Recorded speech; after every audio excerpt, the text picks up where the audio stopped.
السلام عليكم ورحمة الله تعالى وبركاته. مرحبا بالجميع، فيديو جديد، وصفة جديدة على قناة كويزين ان بي.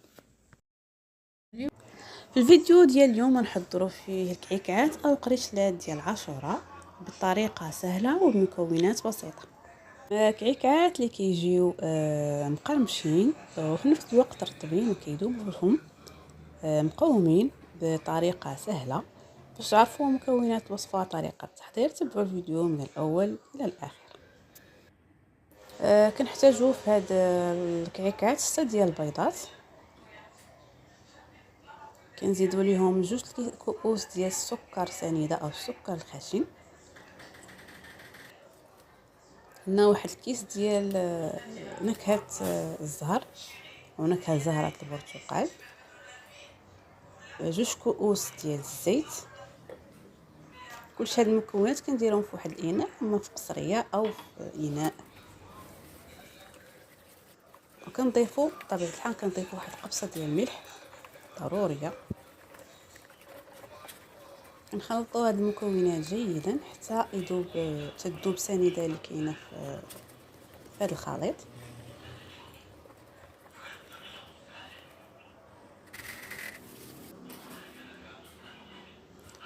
كنضيفوا من بعد كنضيفوا 2 ديال المعالق كبار ديال النافع اللي كيكون مهرمش، ما كيكونش صحيح، يعني ضروري يكون مهرمش باش يساعدنا نكون كنقطعوا بها قبل في الكعكات.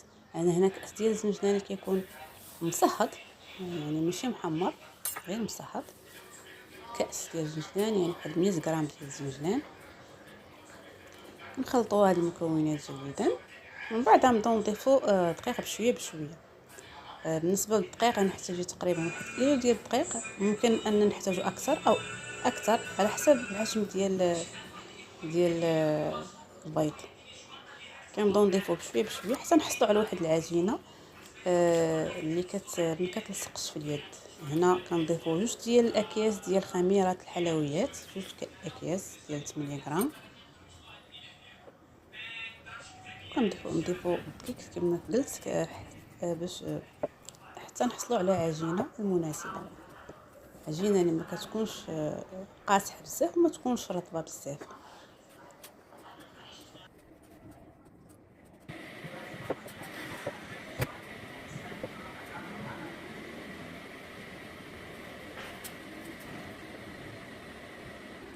كما كتشوفوا هذا هو القوام ديال العجينه ديالنا. كيف ما كتشوفي شوفوا العجينه اللي ما كتكونش كتلقص اليد، ما كتكونش قاصحه طبيعه الحال، باش تجي بجوج الكعكه ديالنا هشاش. كناخذوا واحد الكميه ديال العجينه كنحربلوها بهذه الطريقه، كنحربلوها رقيقه. كل ما كانت رقيقه كل ما كانت احسن بطبيعه الحال. كنحربلو واحد الكميه ديال العجينه كيف ما كتشوفوا بهذه الطريقه، وكان بالمساعده ديال الدقيق، يعني ما نكثروش الدقيق، ماشي نديرو دقيق بزاف، يعني غنديرو الدقيق الكافي. من الاحسن اننا نرققوا هاد الحرابل. ملي كنديروا واحد الكميه ديال الحرابل كيف ما كتشوف بحال هكا، كنجيبوا القطعه ديال البيتزا. هاد الطريقه هنا كتختصر علينا التحضير ديالهم. كما كتشوفوا كندير واحد الكميه ديال الحرابل، وكنبداو نقطعوا بالقطعه ديال البيتزا على هذا الشكل.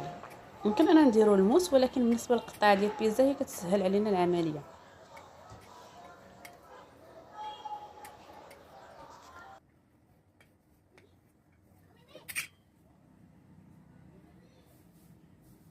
بعد ما كنقطعوا هاد الكميه بالقطعه كنديروا شويه الدقيق، كندرجوا عليها شويه الدقيق، يعني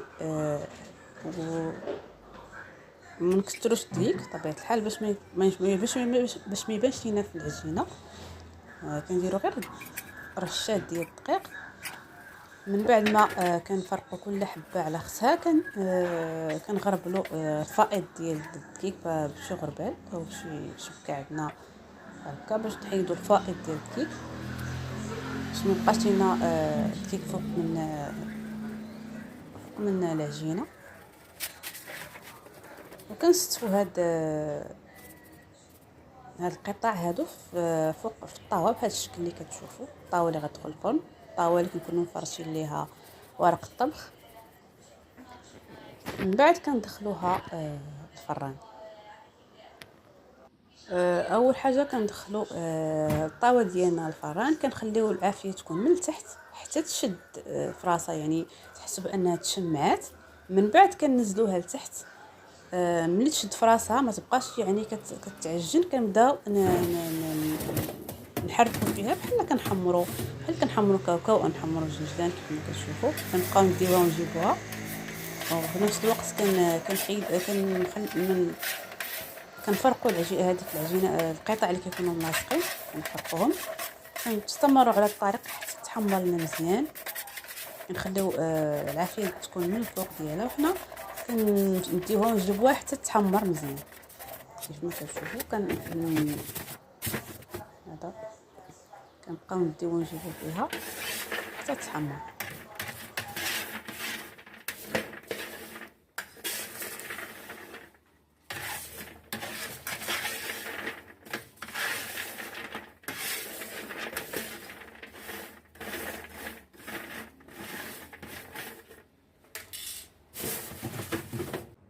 وكيف ما كتشوفوا هذا هو الشكل النهائي ديال الكعكه ديالنا. كيجيو رائعين في الشكل ديالهم، كيجيو رائعين حتى في المذاق ديالهم رائع جدا. نتمنى انكم تجربوا الوصفه، وصفه اللي كتكون سهله وسريعه في التحضير. شكرا على المتابعه، والى وصفه قادمه ان شاء الله.